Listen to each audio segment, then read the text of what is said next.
impacting India, which continues to import Russian crude? Well, it's very interesting that before leaving for Alaska from Russian soil, President Putin signed a decree by which foreign investment in Russian oil fields could be reintroduced, could be reinvested. And that in particular affected one major American oil group which had huge investments, almost 30%, in a large Russian oil field called Sakhalin-1. So that signal went loud and clear to America. And after the discussions, 3-hour discussions that President Putin and President Trump had, President Trump, on his way back to Washington, has made it very clear that he no longer intends to impose secondary sanctions on countries. In particular, India was referred to. So that means the 25% secondary sanctions may no longer be hanging on Indian oil importers' mind as a threat or as a possibility. Sir, Trump has met Mr. Putin. So what does it indicate for India, if we say? Well, I think any kind of good relations or normal relations between two major countries like America and Russia mean automatically a positive signal for a third major country in the world called India. So India naturally would have reason for satisfaction that the meeting between the two leaders, Trump and Putin, went off well, and hopefully the relations that had gone through a little dip between America and India for a variety of reasons, starting with Trump's insistence that he mediated during Operation Sindoor. So all that would be hopefully past the two countries in terms of bitterness, and relations will come up to their normal path. Also, sir, Trump has stated that India has stopped purchasing Russian oil after secondary sanction threat. So, as we haven't heard anything from Indian side so far, so how do you assess his statement? Well, Mr. Trump is entitled to make whatever statement he wishes, but the fact is that Indian oil companies have not declared that they have stopped buying Russian oil. In fact, quite to the contrary, some reports suggest that Indian oil companies continue to buy Russian oil. Also, sir, if we talk about if such tariffs were imposed, what diplomatic and economic options would India have to safeguard its energy security while balancing its ties with America?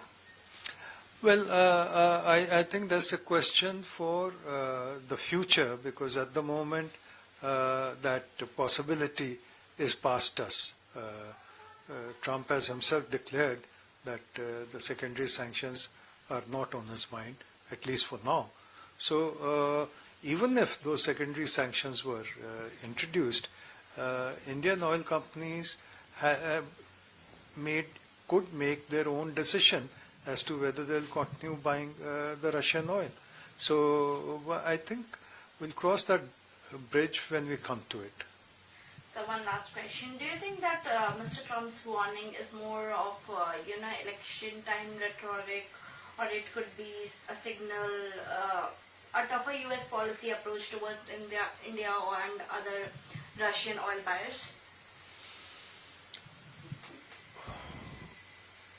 Well, Mr. Trump is like weather. He changes according to what his mood at the moment is. So there was an uncomfortable period during the last few weeks, especially after Operation Sindoor. But hopefully now, after the Alaska summit, there are signs that Mr. Trump may actually be looking at things a little more positively. And I think by and large the meeting in Alaska went off well.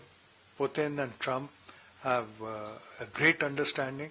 In fact, Trump made a number of unusual gestures, starting with receiving Putin at the airport, and also during the press conference. Normally, Trump insists as host that he'll be the first to address the press, but here he made a special gesture to Putin by asking him to make the opening remarks to the press. So all these are indicators that the meeting went off well, because the principal agenda here was to repair the relations between America and Russia. And Putin's approach seems to have been to convey to Mr. Trump that there are larger issues beyond the Ukraine issue, which is complicated and which is basically a bilateral issue between Russia and Ukraine that can only be sorted out once those two countries get together and meet. In fact, they had almost reached a solution a couple of years back till Zelensky and the UK Prime Minister of that time, Boris Johnson, decided to wreck that agreement. So I think the message has gone home that unless Ukraine comes to the negotiating table, there is no solution. But the larger issue that Putin seems to have approached is that Russia offers much more to America strategically, economically, and business-wise than any other country in Europe can now offer. And that includes investment in rare earths, investments in oil sector, and investments as a business destination. Sir जो है mister Trump ने जो अभी recently announce किया है कि pre tariff oil को लेकर के हो सकता है, साथ ही साथ हमने देखा कि जो ट्रम्प और पुतिन का अभी रिसेंटली जो वो मीट हुआ है, किस तरीके से वो क्या इंडिकेट करता है इंडिया के लिए, अगर हम बात करें। साथ ही साथ अगर हम ये देखिए कि जो उन्होंने बोला है कि इंडिया ने ऑलरेडी बंद कर दिया है रशियन ऑयल जो है खरीदना, बट ऐसा कोई स्टेटमेंट इंडियन के एम्बेसी की तरफ से नहीं आया है, इंडियन गवर्नमेंट की तरफ से नहीं है। किस तरीके से पूरी चीजें देखते हैं? अलास्का की समिट अभी कुछ घंटे पहले ही खत्म हुई है, पर जो इनिशियल इंडिकेशंस आ रही हैं इंडिया के लिए वो एक पॉजिटिव रुख बताती हैं, क्योंकि अलास्का से लौटते समय वॉशिंगटन की तरफ ट्रम्प से जब सवाल पूछा गया सेकेंडरी सैंक्शंस के ऊपर, जो 25% और वो लगाने की सोच रहे थे, जो कंट्रीज ऑयल परचेज करती हैं रशिया से, स्पेशली इंडिया, तो उन्होंने कहा था नहीं, मैं अब उसके बारे में नहीं सोच रहा हूँ, अगर हुआ कुछ तो 2-3 हफ्ते के बाद मैं उसके बारे में बात करूंगा। सो इसका मतलब ये है जो कड़ा रुख वो इस इशू पे उठा रहे थे वो अब अबेयंस में है, या लगता है ऐसे है कि अगर ट्रम्प साहब को किसी ने याद दिलाया तो शायद सोचेंगे, वरना उसको कारपेट के नीचे उन्होंने रख दिया है।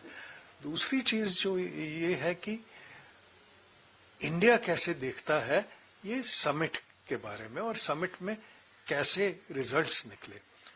तो एक तो ये बहुत जल्दी होगा बताना कि पॉजिटिव निकले, नेगेटिव निकले, किस के लिए पॉजिटिव निकले, किसके लिए नेगेटिव निकले, रशिया के लिए पॉजिटिव निकले, यूक्रेन के लिए नेगेटिव निकले, तो ऐसी अटकलें लगाना ठीक नहीं होगा।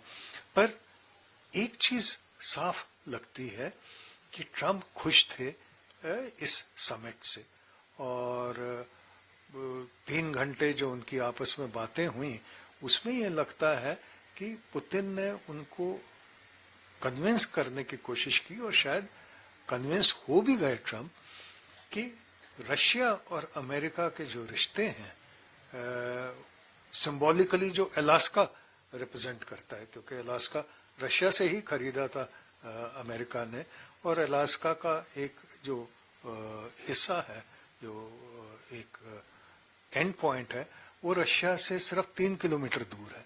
सो पुतिन ने इसी इशू के ऊपर ज्यादा स्ट्रेस किया लगता है अपनी प्रेस स्टेटमेंट में भी, क्योंकि कई बार उन्होंने ये रेफरेंस दिया कि देखो अलास्का में अभी भी 60-70 नाम जो हैं सड़कों के जगह के वो रशियन है।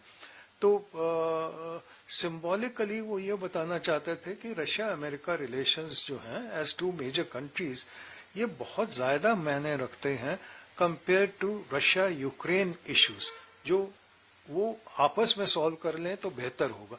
इसीलिए उन्होंने अपने प्रेस एड्रेस में ये कहा था कि यूक्रेन और यूरोप को चाहिए कि वो अटकलें ना लगाएं अगर वो पीस चाहते हैं रीजन में।